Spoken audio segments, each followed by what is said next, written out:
When your cat steals your seat the second you stand up, you probably laugh it off. Maybe you just sit somewhere else. But here's what most owners never consider. Your cat isn't being cheeky.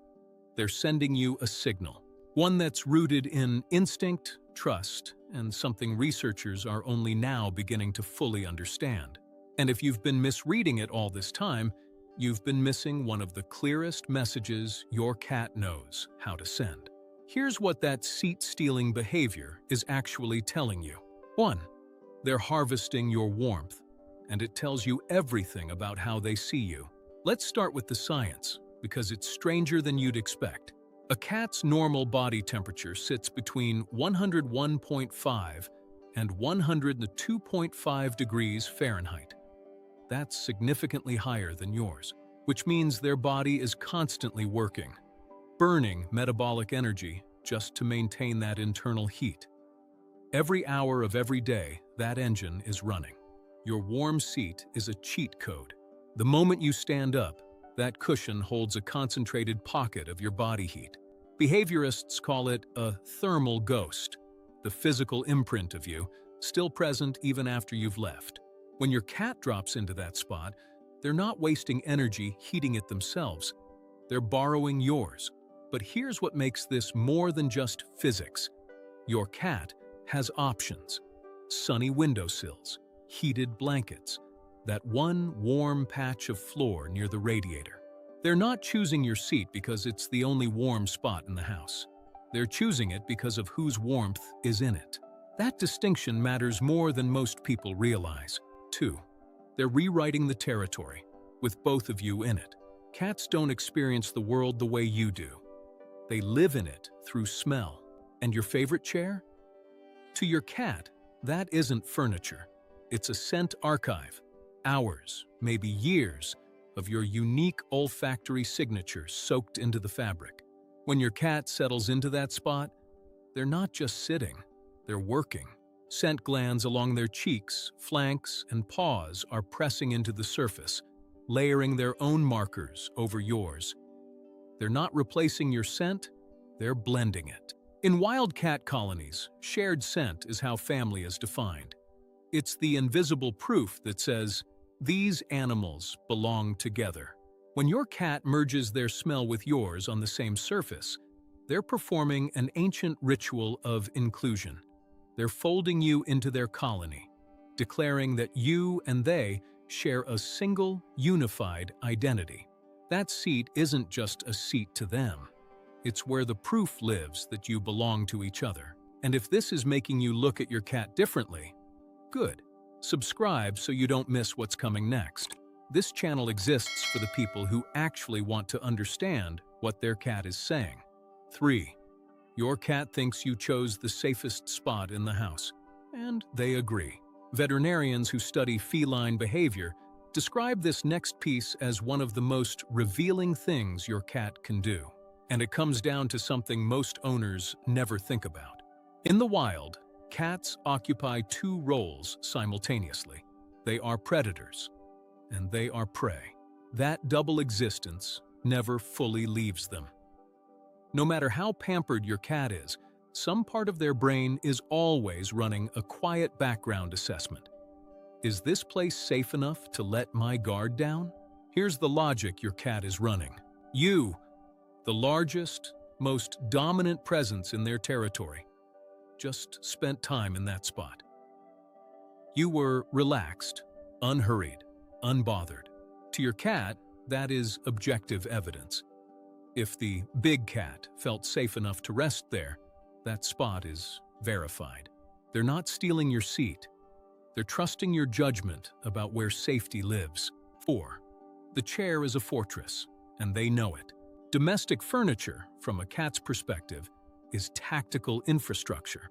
Most chairs and sofas sit elevated off the floor. That elevation isn't just comfort, it's surveillance. From your armchair, a cat has a clear sight line across the entire room. They can track every movement, a draft under the door, a toy sliding across the floor, you walking to the kitchen. Nothing happens below them without their awareness, but it goes further than height. Think about the shape of a typical armchair: high back, padded arms on either side. That's not just cozy, that's a three-sided defensive structure. Research into feline resting preferences consistently shows that cats favor spaces where their back and flanks are protected, leaving only the front exposed. One direction to watch, everything else covered. Your armchair is, from your cat's point of view, a plush command center, elevated, enclosed, pre-warmed, pre-scented. It checks every box their instincts know how to ask for. 5. They watched you, and they decided that looked good.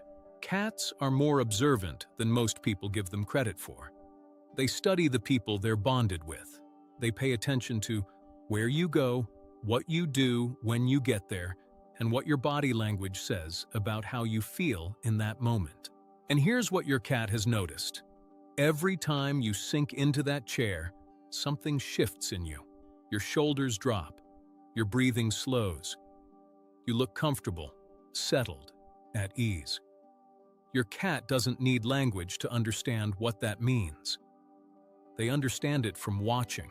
If the most trusted member of their social group returns to the same spot and visibly relaxes there, that spot carries weight. It's high value. It's worth occupying. This is how cats learn, through observation of the people they trust. Mirroring isn't imitation for its own sake. It's a way of participating in your world, of doing what you do, resting where you rest, belonging to the same rhythm. 6. Sometimes they're not sending a signal. They're running an experiment. Here's a more unsettling truth, and cat owners who've had cats for a while usually recognize this one immediately. Cats are extraordinarily good at cause and effect. They learn fast. And somewhere along the way, many cats have figured out that sitting in your spot produces a reliable and rewarding chain of events. You come back. You look at them. You say their name. You might pick them up or walk to the kitchen to grab something that distracts them, or gently try to negotiate them onto a different cushion. Every single one of those outcomes is attention. And attention, even in small doses, is exactly what a bored or bonded cat is seeking. What looks like seat theft might be a finely tuned system your cat has been running on you for months. You stand up, they move in, you return, you engage. Repeat. Behaviorists call this operant conditioning. Your cat just calls it Tuesday. 7. If they suddenly stop, pay close attention. We've talked about everything your cat is saying when they take your spot. Now, here's the thing most owners never think to ask. What does it mean when they stop? Your cat has been claiming that chair for as long as you can remember. Then, one day, they don't. They walk past it. They settle somewhere else. You figure they've just found a new favorite spot. Don't be so sure. Cats are deeply habitual. When a behavior this consistent suddenly disappears, they're communicating something. Sometimes it's physical. Discomfort, illness, a body that doesn't want to jump the way it used to. Cats instinctively withdraw and isolate when something is wrong. If your cat is older and has stopped doing something they've always done, a vet visit is worth having. Sometimes it's environmental. A change in the household, a new pet, new furniture, a shift in your own schedule or stress levels can disrupt a cat's sense of safety in ways that aren't obvious to you. The spot that once felt secure might no longer feel that way. And sometimes it's relational. Something changed in how safe they feel with you, or in that space. Cats remember. If something startled them near that chair, or if a conflict happened nearby, the association shifts. The seat-stealing behavior was never random. It was a message, sent consistently, in a language built from warmth and scent and trust and instinct. When it stops, that's a message too. So pay attention, not just to what your cat does, but to when they stop doing it. Because understanding both is how you become the kind of owner your cat already believes you are.